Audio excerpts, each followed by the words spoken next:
My name is John Huston. I'm a director of motion pictures. Most of the pictures that I direct are made on location. I've been in Mexico for a long time now, not consecutively, but I always return to Mexico. It's one of the countries I like best in the world.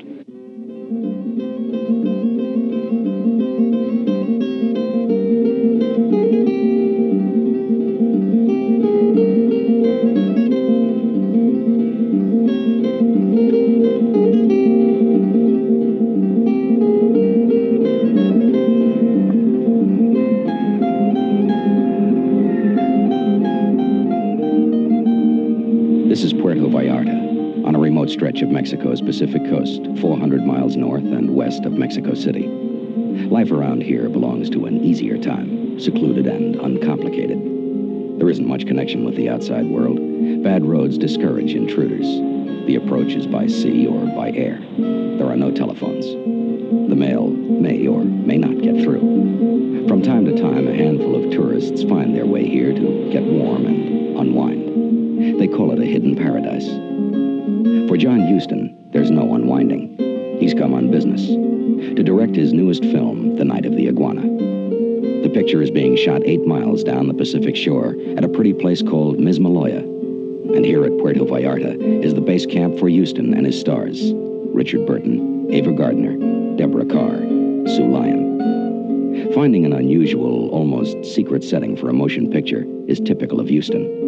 He is one of the screen's most gifted creative artists, a winner of Academy Awards. Distinctive, original, offbeat. He painstakingly searches out the perfect location to bring mood and dimension to the film dramas he directs. It's always very early in the morning when Huston and his stars begin the sea journey that takes them to Mismaloya and the Night of the Iguana. Undoubtedly, the atmosphere of this place has its effect on the actors. I suppose the most fascinating part of this location has been the journey to and from work.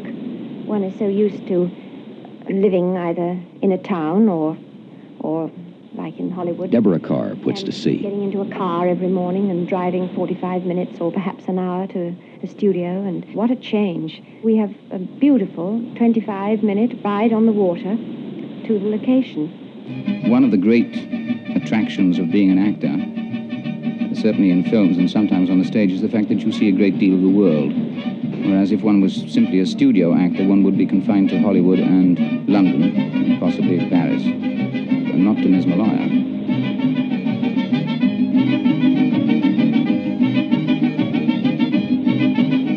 Ray Stark is the producer of The Night of the Iguana, a 7 Arts production for Metro-Goldwyn-Mayer. He knows movies, and he knows the theater. He produced The World of Susie Wong and Broadway's new musical hit, Funny Girl. This ride to Mismaloya began 2 years ago when he and Huston roughed out a plan for the film. Ray Stark is a gambler. It's Ray's way of showing his faith in ideas and people. He backs them up with his energies, which never flag when things are going to hell. That's when he's at his level best, when things are going to hell fast. Ray dines with the heroes, whom there are damn few nowadays. Veteran character actor Cyril Delavanti is the oldest performer on a mission to Mismaloya. I understand they get about 19 inches of rain down here during the year, and in consequence, nothing ever gets brown. It's just a beautiful shade of green. In fact, many, many shades of green. And the jungle comes right down. It's right down to sea level. I've never seen that before.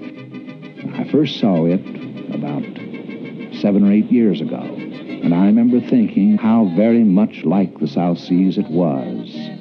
There's no sense of any life around us except that which has to do with the making of the picture.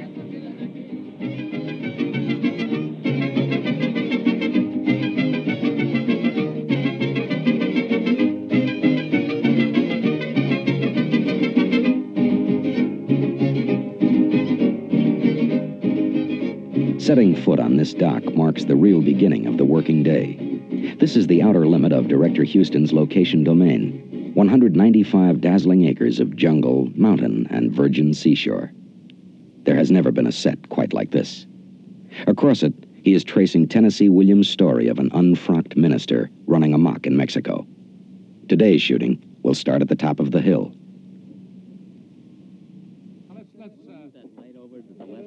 Houston works with the most complex material in the world, people, sensitive people. Sue Lyon is 17. She started in movies as Lolita. James Ward is in his 20s. The night of the Iguana gives him the big break that he's been looking for. Houston is friend and father to his actors, no matter what their age. He knows that the good ones usually coil up tight before they go to work. After the reading, I told Mr. Houston, I said, I'm a little scared about all this. And he said, don't worry. It's going to be all right, I'm sure. And that was very comforting to me because I'm a very, what shall I say, a very nervous kind of person. Here we go. Settle, boys. Hold it down. Hey, John, do you want her to come in with us? At first, Ava Gardner and the others just walk and wait. It doesn't seem to have much to do with changing the cold type of a script into living sights and sounds. It does. The time isn't wasted. Houston is sensing the mood of his people, setting up an atmosphere. Talking casually with set visitors like Elizabeth Taylor is part of it. Millions of dollars are riding on his ability to pick the right moment to begin shooting. I think he has the remarkable capacity that very few directors have of persuading you that you're a very good actor and that you're the only one who's suitable for the role that you're playing, which is very desirable. He's also got the talent of elimination. Having persuaded you that you're the only one who can do it, he then eliminates when you go too far, which I tend to do, being a stage actor particularly.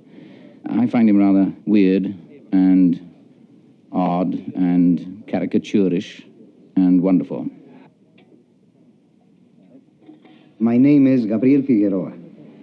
I'm the director of cinematography of this picture, La Noche de la Iguana.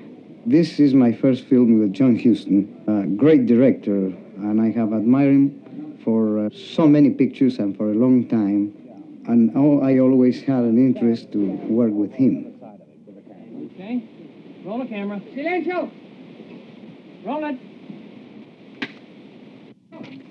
Certainly, he's in absolute command on this particular location. His word is law, and I approve of that very strongly.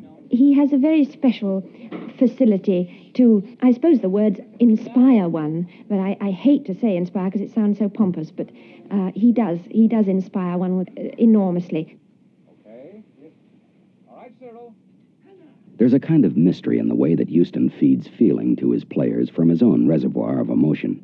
He's charged with temperament but doesn't go in for fireworks. He's been through it all before. Classics like Treasure of Sierra Madre, The Maltese Falcon, Moulin Rouge, The African Queen. His sets are deceptively calm before they burst into life.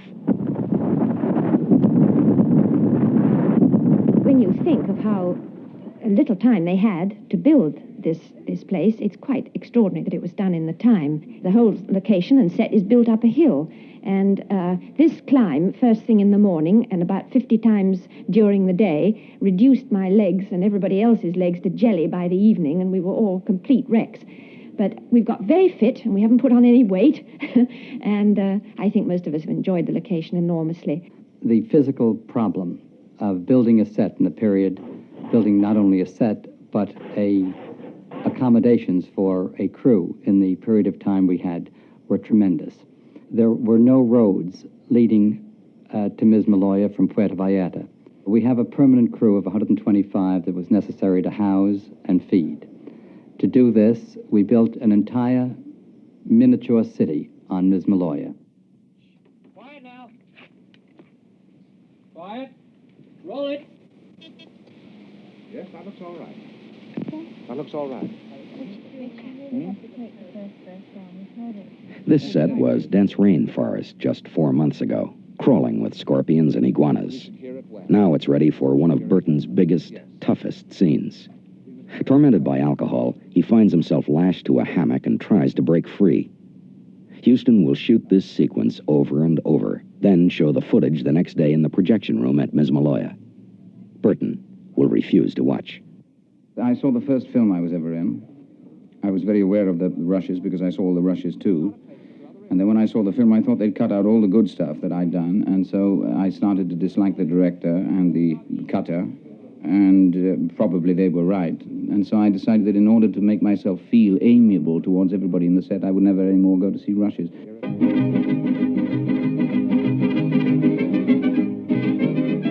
Every seventh day, Houston shuts down the set and people are on their own. Some of them feel the urge to try something foolish, like Little League polo.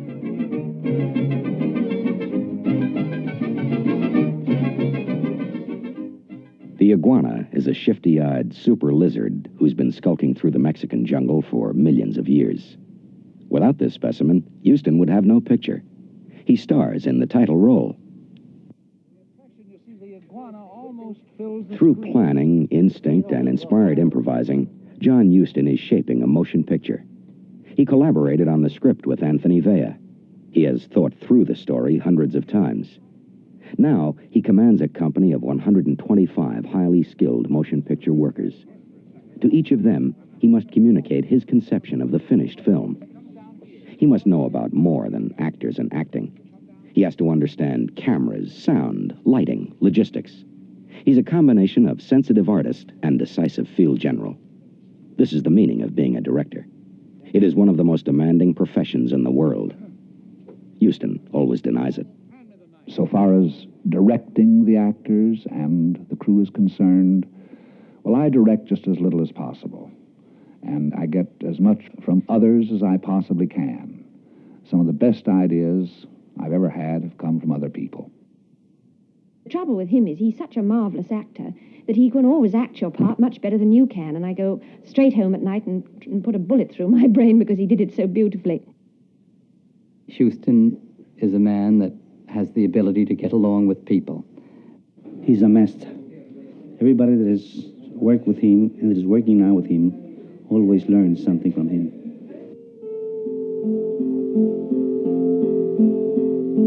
To John Huston, making motion pictures is a way of life. He's been doing it for a quarter of a century. It brings him a vitality and excitement, even serenity, that he can achieve in no other way. This is how he tells people around the world his very personal feelings about the beauty and pain and drama of being alive on this earth. Today, and for 72 days in the hidden paradise of Ms. Maloya, he is telling it through the night of the iguana.